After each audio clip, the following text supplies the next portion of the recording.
આજ ખોલી નાખું, કાલ ખોલી નાખું, રોજની રામાયણ આમાં ટણ થઈને બધું બંધ કરી દે. તો પેલા કરવા ટાણે પેલા વિચાર કરવો તો કે પ્રોબ્લેમ થાય તો આપણે નિકાલો 24 કલાકના અંદર નીકળ રેલ લગાવવાનો બધા અહીંયા ઉભા રહે છે. ટ્રાફિક જામ કરી નાખો કાલે. કાલ બધા ટ્રાફિક જામ કરી નાખો. આખા રીત કેટલી મોટું હેરાન કરતી અમારે. તો એમના મેન સાહેબ નું આપણને નામ નથી દેતા, એ લોકો વાત કરી દે. આપણે જઈ કલેક્ટર ઓફિસ છે.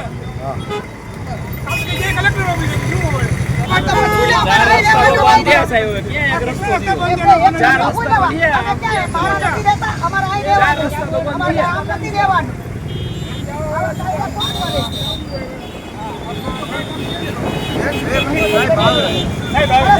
તમારા ઘરની ધોરાજી નો હલાવો.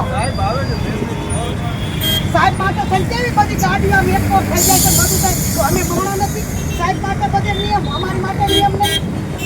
તો મત લેવા તો બધા જોડાવો. સાહેબ અમે રેલ લગાવ વાળા છે, આ રસ્તો કોઈ દિવસ બંધ જ ન કરાય. પણ એવો લેખિત ક્યાંય છે તમારી આગળ? ટ્રાફિક નિયમન માટે તમને સામે એમ કીધું. બરોબર, વાત સાચી છે, પણ એવો અમારો મેન રસ્તો આ રેલ લગાવ જવા માટે એનું તમે જાહેરનામું બહાર પાડવું જોઈએ તમારે.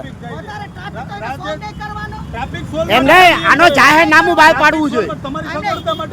બધા બોલો, આપણે રેલ નગર વાળા આ બાજુ જવાનો વિરોધ કાયદેસર નો કરો. તમારા હેડ સાહેબ કોણ છે? હવે એનું આ અમને હાલાકી વધારે અમે ભોગવી છે. આનાથી હાલાકી ને આનાથી સરળતા થઈ જશે, કારણ કે તમે જો આગળથી કટ લેશો તો રોંગ નહીં થાય.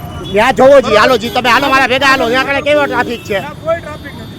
ત્યાંથી યુટર્ન લઈ લેવા. આ રસ્તો અમારે તકલીફ પડે છો. તમારા મેન સાહેબ કોણ છે? આના ટ્રાફિકના મેન સાહેબ કોણ? આપને ખબર જ છે. હું ટીકુભાઈ ને ફોન કરી જો, ડેપ્યુટી મેયર ને. તમારું નામ શું છે? હા, આમ રાખો, આમ ફરો, આમ જોવો તો. એ બધા વિરોધ કરો. આ લોકોએ જે આ કહ્યું કે ખોટું જ કહ્યું. આપણે રેલનગર જવા વાળા માટે હા હાલાકી ભોગવવાની જ છે. બરોબર, કે આ લોકોએ અમને ના પાડી છે. ચાલુ રાખો, મારા અધિકારીને બોલે. એક મિનિટ તમે ચાલુ રાખો, મારા અધિકારીને બોલે. વાત કરો.